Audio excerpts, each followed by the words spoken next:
Hello नमस्कार दोस्तों। 30 दिसंबर 2023 current affair में आपका स्वागत है। पहला क्वेश्चन है, किस सुरक्षा इकाई द्वारा सुरक्षित आधिकारिक आवागमन के लिए सैंड ऐप्स बनाया गया है?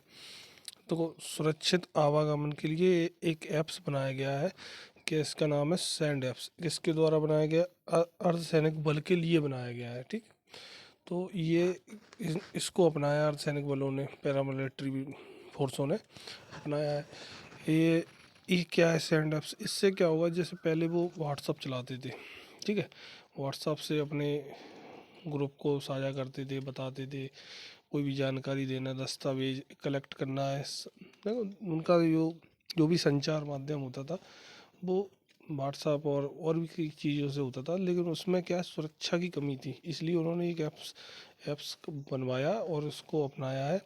ये सैंड ऐप्स है। इसमें क्या है, उन्होंने जितनी भी चीज़ें, उनके दस्तावेज कलेक्ट करना, उनके माध्यम से कोई भी सूचना देना, अपने फोर्सेस को कोई अलर्ट करना, ये सब चीज़ें उसमें सैंड ऐप्स में होंगी।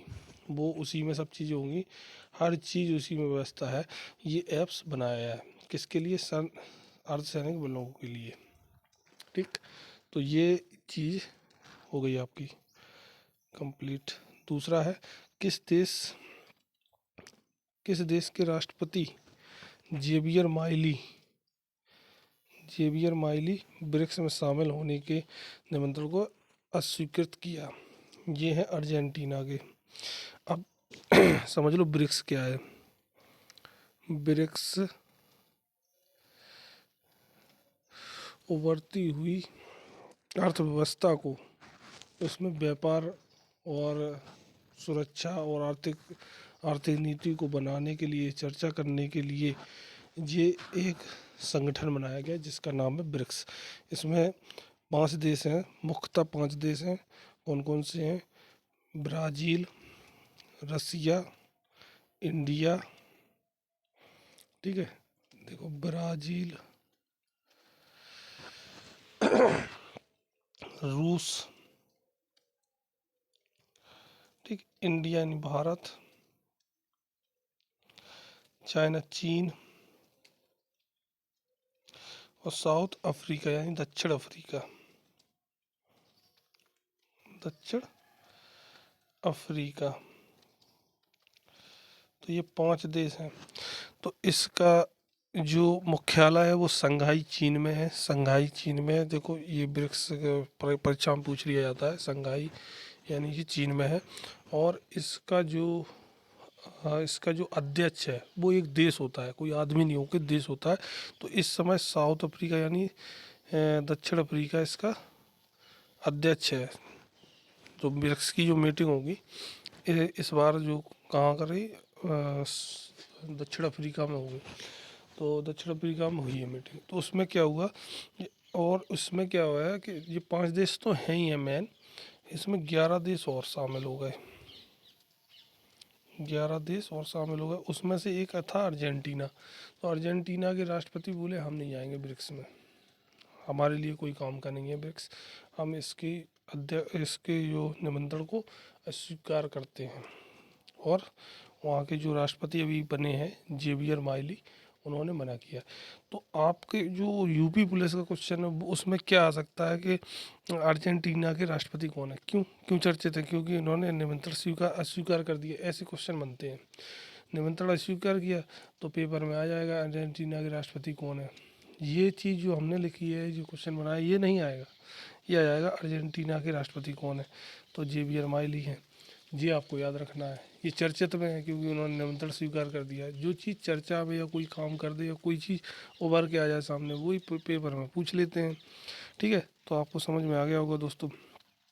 अगला है, कौन सा राज्य भारत के पहले पनडुब्बी का अनावरण करेगा? तो ये है आपका गुजरात।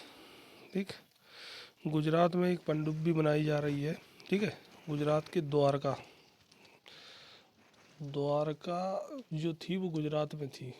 श्री कृष्ण भगवान ने जो बनाई थी द्वारका, द्वारका क्षेत्र, समुद्री क्षेत्र में द्वारका है।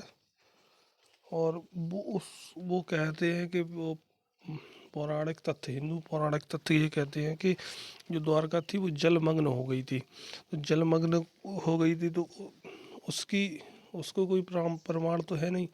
तो ये पनडुब्बी इसीलिए बनाई गई है कि जो जल की नीचे जो समुद्र में जाके वहाँ का जो अध्ययन करे, उनकी पुराने पौराणिक तत्वों का, पुरातत्वों का अध्ययन करेगी। और ये कितनी 100 मीटर नीचे जाएगी, समुद्री सतह से 100 मीटर नीचे जाएगी। और इसमें करीबन 15 से 20 आदमी जा सकेंगे। और ये बहुत ही आधुनिक चीज़ों से बनाई गई है और इसका यही मेन उद्देश्य है। ठीक है। और ये कहाँ पर बनाई गई है? मझगांव डॉक लिमिटेड,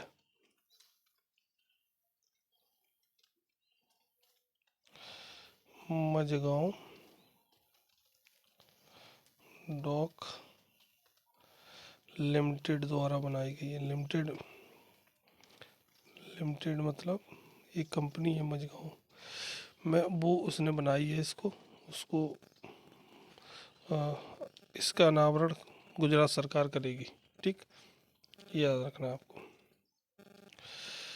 भारतीय नौसेना ने एडमिरल्स के एपोलेट्स के लिए नए डिजाइन का अनावरण किया है। और ये क्यों किया है, ये आपका क्वेश्चन है। तो नौसेना के सौर को दिखाने के लिए पहले डिजाइन अच्छा नहीं था, ये भी सही नहीं है। तीसरा है नेवी अधिकारी की रैंकों को बदलने के लिए, ये सही है। नो एडमिरल्स एपोलेट्स, एपोलेट्स समझ लो। एपोलेट्स क्या होता है? अधिकारी के कंधे पर लगे सितारे और से रैंक पहचानी जाती है, उसको बदलना, बदलने नया डिजाइन का वो किया है, अनावरण किया है नौसेना ने। क्यों किया है? प्रधानमंत्री द्वारा ये अनावरण किया गया है। और ये क्यों किया गया? क्योंकि जो पहली नौसेना का जो एपोलेट्स था, एपोलेट्स तो समझ गए हो, कंधे पे सितारे पितारे लगे रहते उसको कहते हैं, वो था जिससे अधिकारियों की पहचान होती है, वही एपोलेट्स बोलते हैं, उसी को एपोलेट्स बोलते हैं। पहले जो था वो ब्रिटिश लोगों का था, ब्रिटिश की जो नौसेना होती थी उसमें जो वो यूज करते थे वही कॉपी थी। अब उसको बदल दिया गया, भारतीय बता दिया। अब ये छत्रपति शिवाजी महाराज की जो सेना थी उसके आधार पर बनाया गया है, जिसमें एक में दूरबीन है, दूरबीन, दूरबीन और तलवार, ये दोनों का क्रॉस है। तलवार, ये दोनों का क्रॉस है ऐसे, एक में दूरबीन बनी है और एक में तलवार बनी है, ऐसा क्रॉस बनाया गया।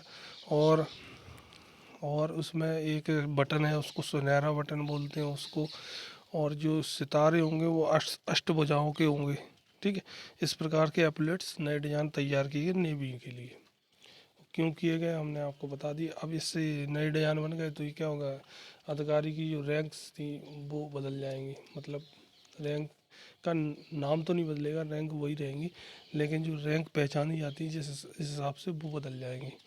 तो ये चीज़ नौसेना ने नई की है, नया चीज़ की है। भारत की पेट्रो राजधानी के रूप में क्यों पहचाना जाता है? भारत की पेट्रो राजधानी के रूप में पहचाना जाता है गुजरात। गुजरात, गुजरात क्यों पहचाना जाता है? गुजरात में बहुत बड़ी बड़ी रिफाइनरी हैं कच्चे तेलों की, जो बहुत ही उत्पादन करती हैं। और पेट्रोकेमिकल, केमिकल बनाए जाते हैं, पेट्रोल डीजल ऐसे बहुत सारे केमिकल बनाए जाते हैं, इसलिए उसे पेट्रो राजधानी के रूप में पहचाना जाता है भारत को। भारत की पेट्रो राजधानी के रूप में गुजरात को पहचाना जाता है। ठीक है दोस्तों, तो ये 5 क्वेश्चन थे जिससे आपको बहुत काफ़ी जानकारी मिलेगी। यूपी पुलिस और एसएससी जीडी के एग्ज़ाम के लिए बहुत ही इंपॉर्टेंट है। चैनल को सब्सक्राइब कीजिए, लाइक कीजिए और कमेंट कीजिए। Thanks for watching.